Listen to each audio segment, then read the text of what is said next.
And so next, the theme of the fracturing of globalism, the rise in isolationism and national autonomy.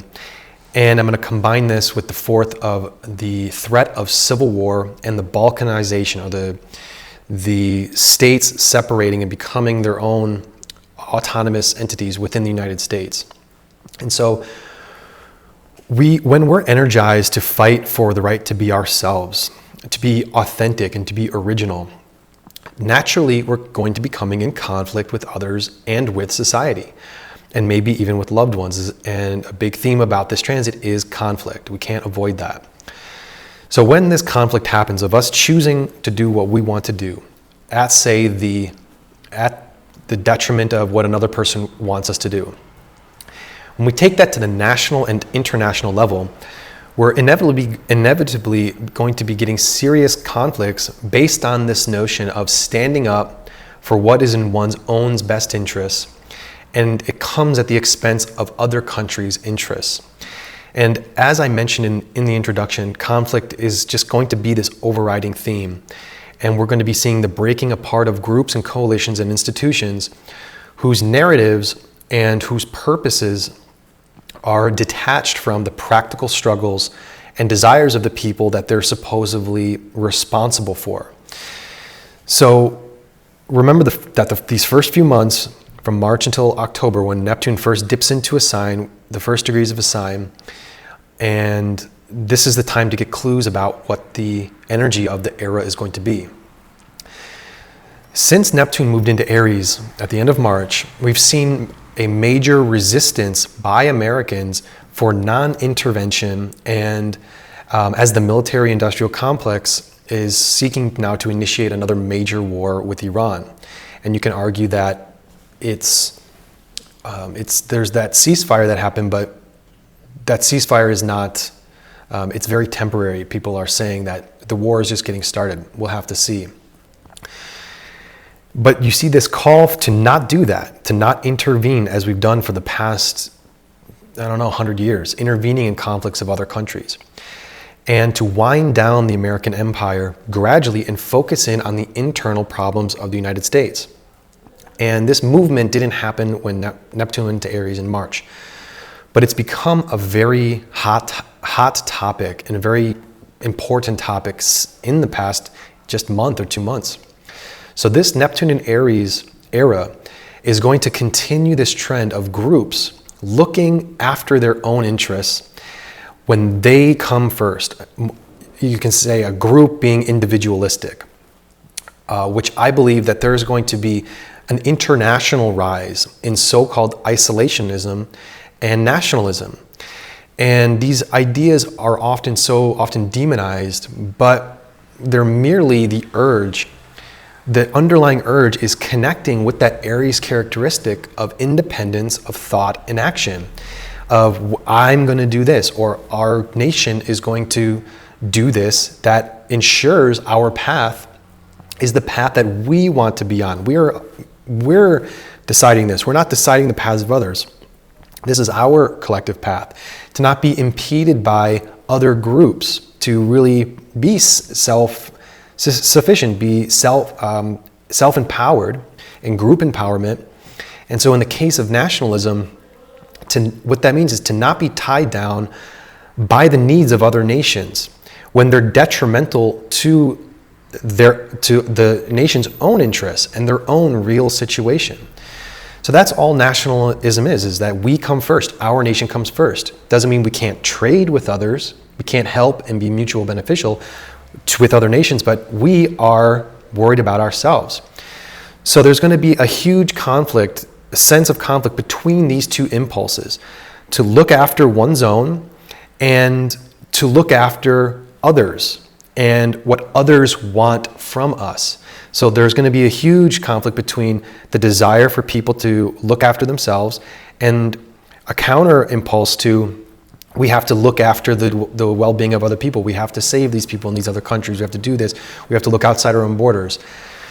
There's going to be a big conflict about that. And so into even more about specifically the United States, you're going to hear other astrologers talk about this, which is really interesting. The last time Neptune was in Aries, after only being in Aries for 5 days, were the first shots of the Civil War broke out at Fort Sumter. So the U.S. Civil War started when Neptune went into Aries.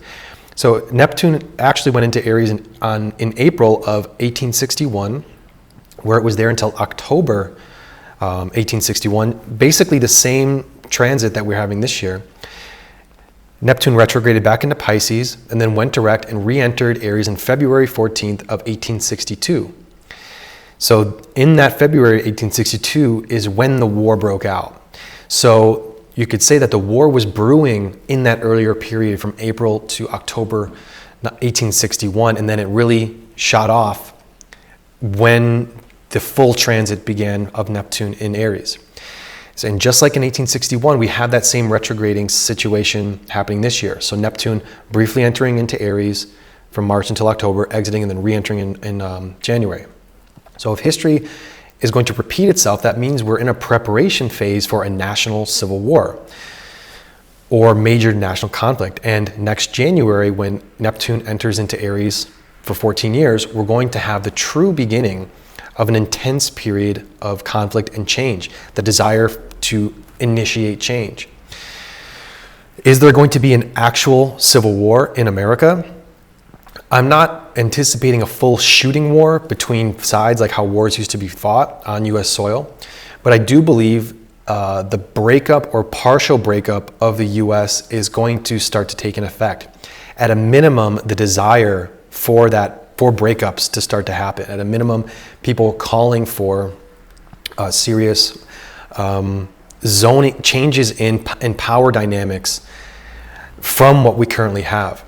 So beginning next year is going to be the beginning of a time of serious political and economic crisis in the United States because of the vast differences in regional wealth, in political ideologies, legislative priorities, and more calls for states' rights and things such as secessions from one state to enter another, and this continuing trend of balkanization, the breaking up into smaller states or smaller districts of power, or isolating power into smaller areas rather than the complete federal jurisdiction having the kind of this fight between federal and state power. And we're seeing this process already happening. And it's mostly an urban and rural divide. And so right now there are movements in the states of Idaho, Illinois, Colorado, and Maryland, and I believe also Washington. And all of what they're all doing is to officially secede from their current states and to become part of a neighboring state. And with Washington, I believe it's that they want to become part of Canada. So they want to leave the United States. But there are already many movements underway to initiate this. And just last week, as I was researching a little bit more of this, the Journal of Federalism published an article that goes into detail about public support for secession in the United States. So this theme is going to become more and more mainstream. What are we going to do about states and federal rights, and what about states that want to secede into another state because they just don't reflect the values of the people living in those rural counties, so they want to move into another state with the same priorities that they have. So this is the Aries impulse for one group to say, we don't want to be a part of what you're doing anymore. We're going rogue. We're doing our own thing. We'll vote on it and do what we have to do to ensure that we do it. We're going to do what we have to do. So the federal government, being $37 trillion in debt, is going to push this idea of state self-sufficiency as the confidence in the fiscal situation of the United States and the federal government continues to wane. So people are going to want to be separating from these bad financial decisions that are happening, that are putting the United States further into debt. And what's going to add more fuel to that fire, to the secession fire, is the continuing deterioration of the major cities, such as New York, Chicago, and Los Angeles. Because so many legislative priorities and so much money is funneled into those metropolitan centers. And the rural constituencies just see their tax dollars sent into programs that they fundamentally don't support and which are collapsing. So that's going to fuel even more questioning of, why am I paying for this? We have to do our own thing. We have to look after ourselves. I don't want to be bunched in with this massive group. And you could even see the idea of the major cities becoming just city-states, that the people who live in New York metropolitan area, that's its own state. The people who live in northern New York, state of New York, they're not going to have anything to do with what goes on in the city-state of New York. They're just completely different worlds. So you could see calls for the breakup of the breaking away the big cities, which concentrate power, from so many more rural parts of the United States. I think this is going to become a major theme in the coming years. And, the United States is at a place where it's just barely hanging on economically. And it's only going to take one crisis or sudden change in the macroeconomic world or the political world for the small factions of the United States to begin seeking greater independence as they see the collective ship sinking and the dwindling of the American empire. People are not going to want to be a part of that. They're going to want to be self-sufficient. So another complementary transit is the outer planet is Pluto in Aquarius. And that shows the gradual destruction of large group constructs and a redefinition of the desires of organizations and a reassessment of the desires of common people. Aries is about the common worker ruled by Saturn. And what you've seen with Trump's rise as this populist figure, what it's done is it's opened up a Pandora's box that is reverberating across the world. And despite his sometimes embarrassing rhetoric and his penchant for destroying relationships with former allies, at least publicly, and his need for universal praise and his narcissistic need for praise, Trump as a phenomenon has ignited a fire beneath the poor and working classes, because that's who he's tapping into their frustration. And around the world, people support maybe not him, but what he represents, which is a rejection of the establishment political and economic system. He was an outsider that came in, who was beloved by the media until he started running for office. When, wait a minute, no, you're an outsider, you don't belong here. And then he became the hated figure he is today. So him opening a Pandora's box across the world is igniting people to say, look, we're at complete odds with those who are in power. And we need to come up with new solutions, sometimes radical new solutions to decades-long problems.